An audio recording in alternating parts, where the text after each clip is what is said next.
In the early 1990s, one of Europe's most legendary heavy truck manufacturers was being dragged toward total collapse by something it didn't even build: passenger cars. The Swedish industrial giant Saab-Scania was bleeding money, watching its car division hemorrhage cash, and facing the very real possibility of corporate dismemberment. Scania's heavy truck division, which had revolutionized freight transport across Europe, was suddenly fighting for its survival in boardrooms in Stockholm, threatened by massive foreign competitors eager to buy them out. But instead of giving up, Scania leaned into a series of bold engineering decisions that would not only save the brand, but transform it into the undisputed king of European trucking profitability. Today, the distinctive rumble of their V8 engines dominates highways from Norway to Italy, and Scania commands a premium 15% of the European heavy truck market. This is the story of how a company on the brink of being broken apart engineered one of the most remarkable corporate triumphs in automotive history. The story begins not with one company, but two. In 1891, in the small Swedish town of Södertälje, 37-year-old Philip Wersen founded Vabis.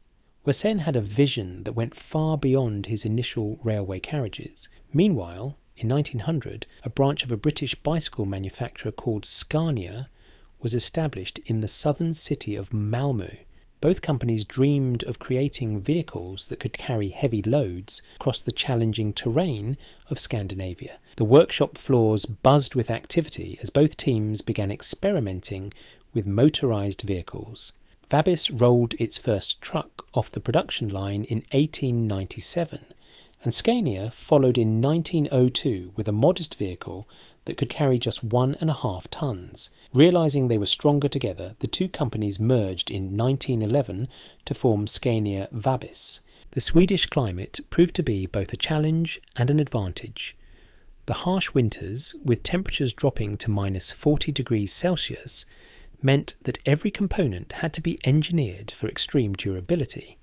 But this environmental pressure also forced the newly merged Scania to develop some of the most robust truck technology in the world. The early decades saw steady growth as Scania expanded beyond Sweden's borders. The distinctive griffin logo, representing strength and vigilance, became a familiar sight on European roads. By the 1960s, Scania trucks were crossing borders from Germany to Finland, carrying everything from lumber to manufactured goods. The Swedish approach to truck manufacturing was different from their competitors. While American companies focused on raw power and German manufacturers emphasized building specialized vehicles from the ground up, Scania developed a philosophy they called modular construction. The true hero of this strategy was legendary technical director Sverker Sjöström. Instead of building completely different trucks for different purposes, he created interchangeable components that could be mixed and matched. This modular system meant that a logging truck in northern Sweden could share engine components with a delivery truck in Amsterdam. For customers, this translated to lower maintenance costs and easier repairs.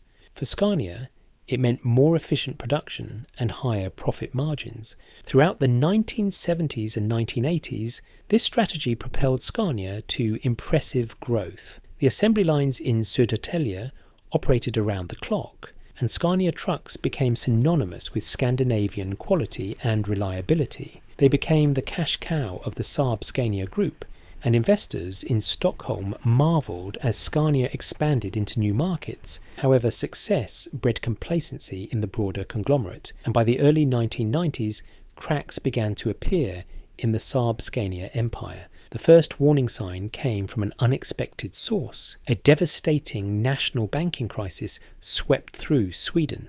At the same time, the global economy was experiencing unprecedented turbulence. The European market slumped, which dramatically increased operating pressures for companies across the continent.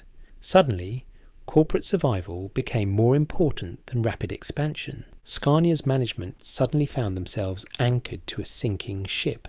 In the executive offices overlooking Södertälje, company leaders watched as the Saab passenger car division lost fortunes. They believed their reputation for heavy truck durability would protect them, but the financial drain from the car division threatened to drag the entire conglomerate into insolvency. This proved to be a dangerous existential threat. By 1992, the situation began dropping rapidly. The financial pressure from the banking crisis became unbearable. Trucking companies across Europe were tightening their belts, and massive conglomerates were looking to acquire struggling competitors. The financial impact on the parent company was devastating.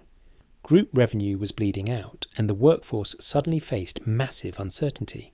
Production lines that had run continuously for decades were operating under the looming threat of corporate restructuring. In the executive boardroom, emergency meetings became a daily occurrence. Financial analysts presented increasingly grim projections, and bank representatives demanded immediate action to protect their loans. The truck division that had once seemed invincible was now staring at the prospect of being sold off within 18 months. The crisis deepened when industry experts predicted Scania couldn't survive alone. This pressure represented the darkest hour in their modern history, and news of the corporate vulnerability sent shockwaves through the industry. Rival European executives began circling the Södertälje headquarters like sharks sensing blood in the water. Rumours swirled across the continent that Volvo, their fierce domestic rival, or perhaps a massive German conglomerate, was preparing a hostile takeover. The fear wasn't just about losing their independence, it was about losing their corporate soul. A buyout meant their beloved modular system would likely be scrapped, replaced by a generic, foreign-designed architecture.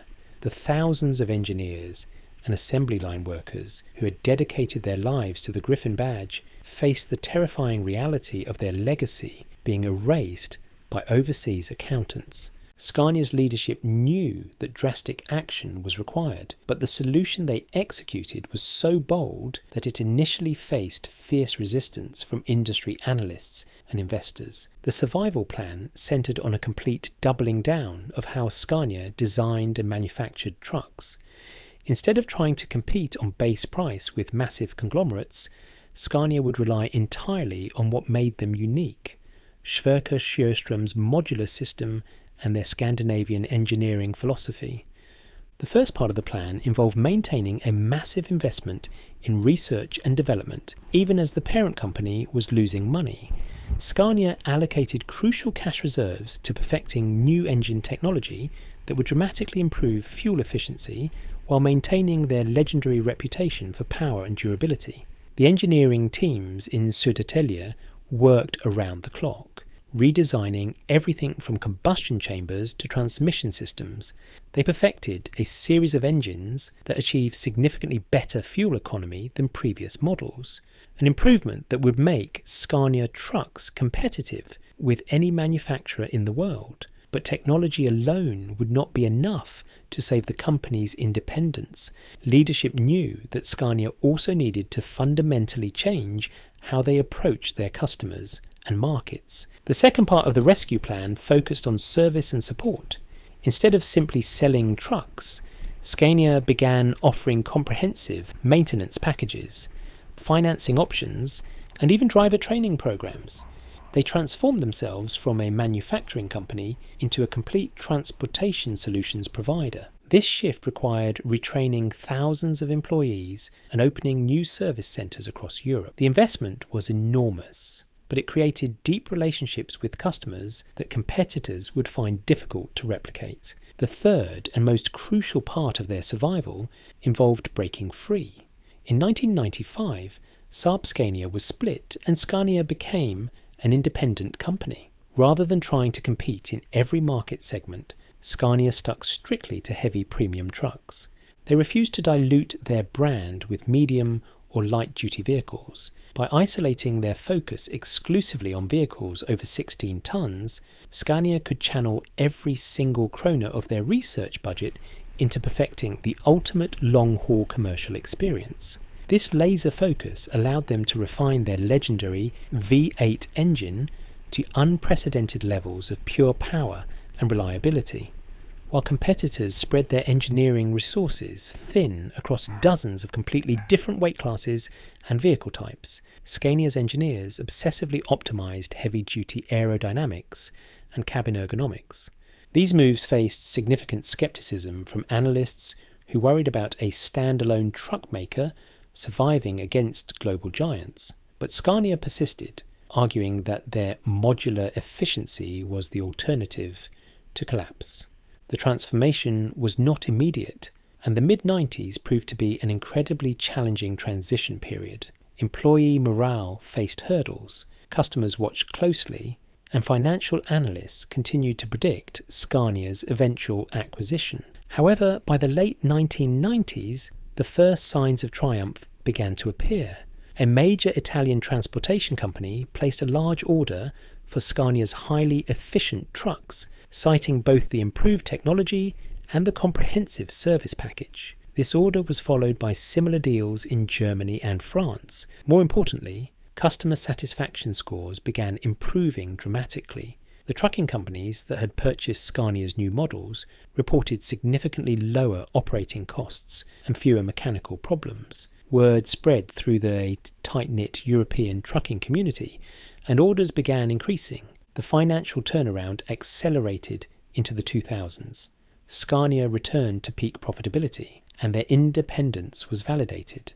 The company's workforce stabilized completely, and production lines in Södertälje resumed full operation. But the most significant vindication of Scania's strategy came in the form of their legendary margins.